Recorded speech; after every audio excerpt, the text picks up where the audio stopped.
रहीम। अच्छा जी, सवाल ये है कि दाखिल खारिज और इंतकाल, इन दोनों में कोई फ़र्क है या एक ही चीज़ है? देखें मेरे भाई, इन दोनों में किसी किस्म का कोई भी फ़र्क नहीं है। मैं आपको मिसाल दे के समझाता हूँ।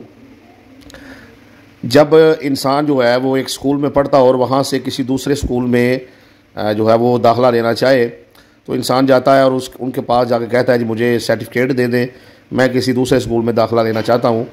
तो वो क्या करते हैं, स्कूल के जो टीचर हैं वो देखते हैं, उनके पास एक रजिस्टर है जिसमें उस रजिस्टर को आप दाखिल खारिज बोल सकते हैं।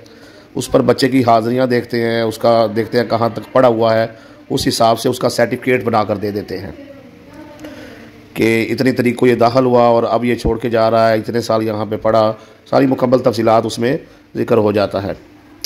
तो इसी तरीके से जब कोई शख्स जो है वो वफ़ात पाता है तो फिर हम उसका जो है तजहीज़ व तदफ़ीन कर देते हैं जनाजा पढ़ा कर, तो उसका इंतकाल हो जाता है। अब दाखिल खारिज क्या है?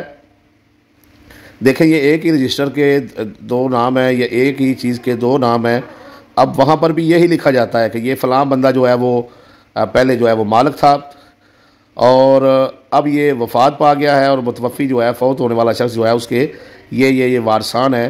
तो इस तरीके से मलकियत के हकूक़ में जो कुछ नए नाम हैं वो दाखिल कर दिए जाते हैं और पुराना जो मालिक है, जो बाप है, मुतवफ़ी है, उसका नाम अब मलकियत से खारिज कर दिया जाता है। उसकी मलकियत जो है वो आगे मुंतकल हो चुकी होती है। तो इस तरीके से ये जो इंतकाल है या दाखिल खारिज है, ये एक ही चीज़ है। ये दोनों इंतकाल के नाम ही हैं। वरासती इंतकाल किसी इंसान के फ़ौत होने पर होता है, जब उसकी वफ़ात के बाद उसके शरई वारसान जो हैं उनमें उसकी जायदाद को आगे ट्रांसफ़र किया जाता है, आगे मुंतकल किया जाता है। तो इस अमल को जो है इंतकाल वरासत कहते हैं और इसी अमल को आप दाखिल खारिज भी जो है वो पटवार की ज़ुबान में कह सकते हैं।